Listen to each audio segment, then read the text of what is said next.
un des papis de notre littérature, un des grands de notre littérature, Alain van Kruchten, qui s'est d'abord fait connaître comme un traducteur hors pair.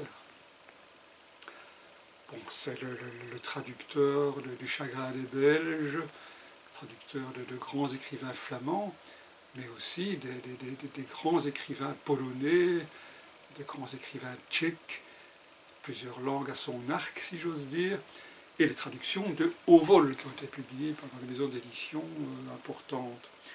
Mais il est aussi, et ça c'est venu un peu après, il est aussi romancier. Et il a notamment, pour un roman paru chez Luce Wilquin, dont j'ai oublié le titre, il a obtenu le prix Rossehl des jeunes, ce qui n'est quand même pas rien. Korsakov, voilà, Korsakov. Alors, cette dictature des ignares est un roman où il replonge, nourri par son expérience. Il imagine un jeune homme qui est un peu lui, qui est un peu un personnage de roman, qui se fascine pour la langue, qui est fasciné par la langue polonaise, un peu par hasard, et aussi parce qu'il va tomber amoureux d'une Polonaise exilée en France.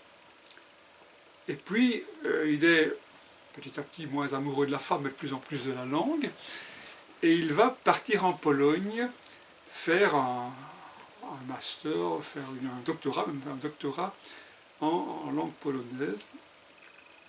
Et il va arriver là-bas en 68, à une époque très particulière, puisque en Pologne, ce sont des manifestations d'étudiants pour plus de liberté, que dans la Tchécoslovaquie voisine, la contestation monte aussi et arrive au pouvoir le printemps de Prague, fugace printemps de Prague, et puis que chez nous va débouler mai 68. Et donc lui, là-bas en Pologne, il observe le pays, il raconte les gens qu'il rencontre. Un pays cadenassé, sauf sur un plan, le plan de la sexualité, qui est une liberté extraordinaire. Et il raconte tout ça, c'est vraiment, vraiment passionnant de voir ce pays. Et puis, il y a cette révolte étudiante, où Gomulka, le président de la Pologne, communiste à l'époque, pour reprendre la main, ne trouve rien de mieux que de ressortir le bon vieil antisémitisme. Et tout cela est vraiment très bien expliqué, parce qu'il y a des amis polonais qui lui expliquent les tenants, les aboutissants et tout cela. Et donc, la Pologne repart dans une vague antisémite qui permet au pouvoir de se maintenir. Je ne vais pas raconter l'histoire, mais lui-même va être... Bon, c'est une époque aussi où la Pologne est complètement fliquée. Un ami, est-ce un ami ou est-ce un mouchard du parti, on ne sait pas.